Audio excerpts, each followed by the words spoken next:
Iran में महंगाई बहुत तेजी से बढ़ी है और मुद्रा रिकॉर्ड निचले स्तर पर गिर गई है। इससे खाद्य, दवा और रोजमर्रा की चीजें बहुत महंगी हो गई हैं और आम लोगों की क्रय शक्ति कम हो गई है। उच्च महंगाई यानी 40% से ऊपर और बेरोजगारी की वजह से लोग रोजमर्रा की जरूरतें जुटाने में कठिनाई का सामना कर रहे हैं। शुरुआती प्रदर्शन केवल आर्थिक मुद्दों पर थे, लेकिन जैसे जैसे भीड़ बढ़ी, उन्होंने राजनीतिक आजादी और सरकार के पतन की मांगे भी शुरू कर दी, जैसे रेजिम हटाओ जैसा नारा ईरान पर पिछले साल संयुक्त राष्ट्र और यूरोपीय देशों के साथ साथ अमेरिका की सख्त आर्थिक प्रतिबंध दोबारा लागू किए गए, खासकर परमाणु कार्यक्रम के कारण, जिससे अर्थव्यवस्था पर और दबाव बढ़ा। दुकानदारों, छात्रों और विश्वविद्यालयों तक प्रदर्शन फैल चुके हैं और कुछ स्थानों पर हाथापाई और हिंसा भी हुई है, जिसमें सुरक्षा दल के सदस्य की मौत भी रिपोर्ट हुई है। अमेरिका ने खुलकर कहा कि वह प्रदर्शनकारी लोगों के अभिव्यक्ति और इकट्ठा होने के अधिकार का समर्थन करते हैं और ईरानी जनता के संघर्ष के प्रति सहानुभूति जताई है। अमेरिकी अधिकारियों ने कहा कि ईरानियों को ज्यादा आजादी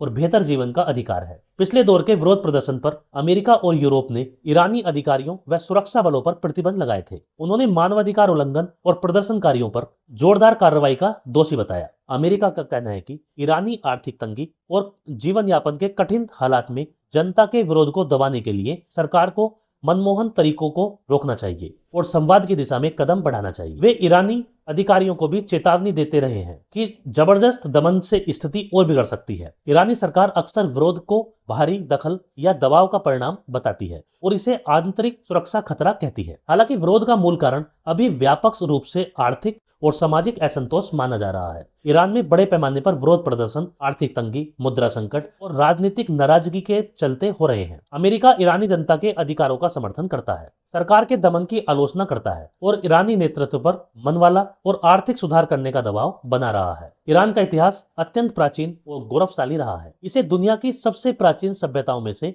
एक माना जाता है। आज का ईरान प्राचीन काल में फारस नाम से जाना जाता था। लगभग 550 ईसा पूर्व आज मेनिड साम्राज्य की स्थापना साइरस महान यानी साइरस द ग्रेट ने की थी, जिसने फारसी साम्राज्य को विशाल शक्ति बनाया। उसके बाद दरिया वंश और क्षार वंश जैसे शासकों ने साम्राज्य को ग्रीस, मिस्र और भारत की सीमाओं तक फैला दिया। यूनानी शासक सिकंदर महान ने 4वीं शताब्दी ईसा पूर्व में फारसी साम्राज्य को पराजित किया, जिसके बाद ईरान पर यूनानी और फिर पार्थियन और सासानी वंश का शासन रहा। सासानी साम्राज्य 224 से 651 ईस्वी फारसी संस्कृति और कला का स्वर्णकाल माना जाता है। इसी दौर में फारस में जोरोस्ट्रियन धर्म का प्रभाव था। 651 ईस्वी में अरब मुस्लिमों ने इसे जीत लिया और इस्लाम यहाँ का प्रमुख धर्म बन गया। आने वाले सदियों में ईरान पर विभिन्न इस्लामी वंशों ने शासन किया और धीरे धीरे उसने अपनी विशिष्ट फारसी इस्लामी संस्कृति विकसित की, जिसमें कला, साहित्य और वास्तुकला का अद्भुत मेल दिखाई देता है। 16वीं सदी में सफवी वंश ने सत्ता संभाली और शिया इस्लाम को राजधर्म घोषित किया,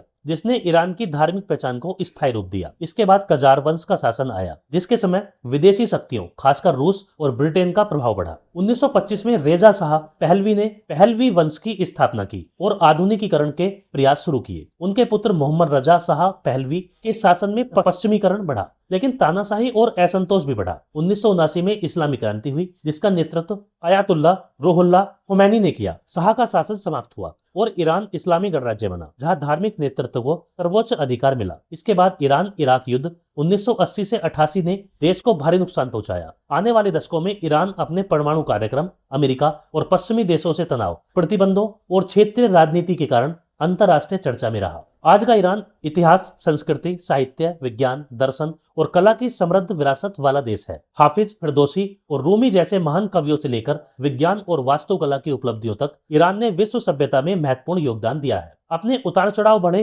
राजनीतिक इतिहास और संघर्षों के बावजूद ईरान आज भी मध्य एशिया और मध्य पूर्व की राजनीति, संस्कृति और इतिहास में महत्वपूर्ण स्थान रखता है।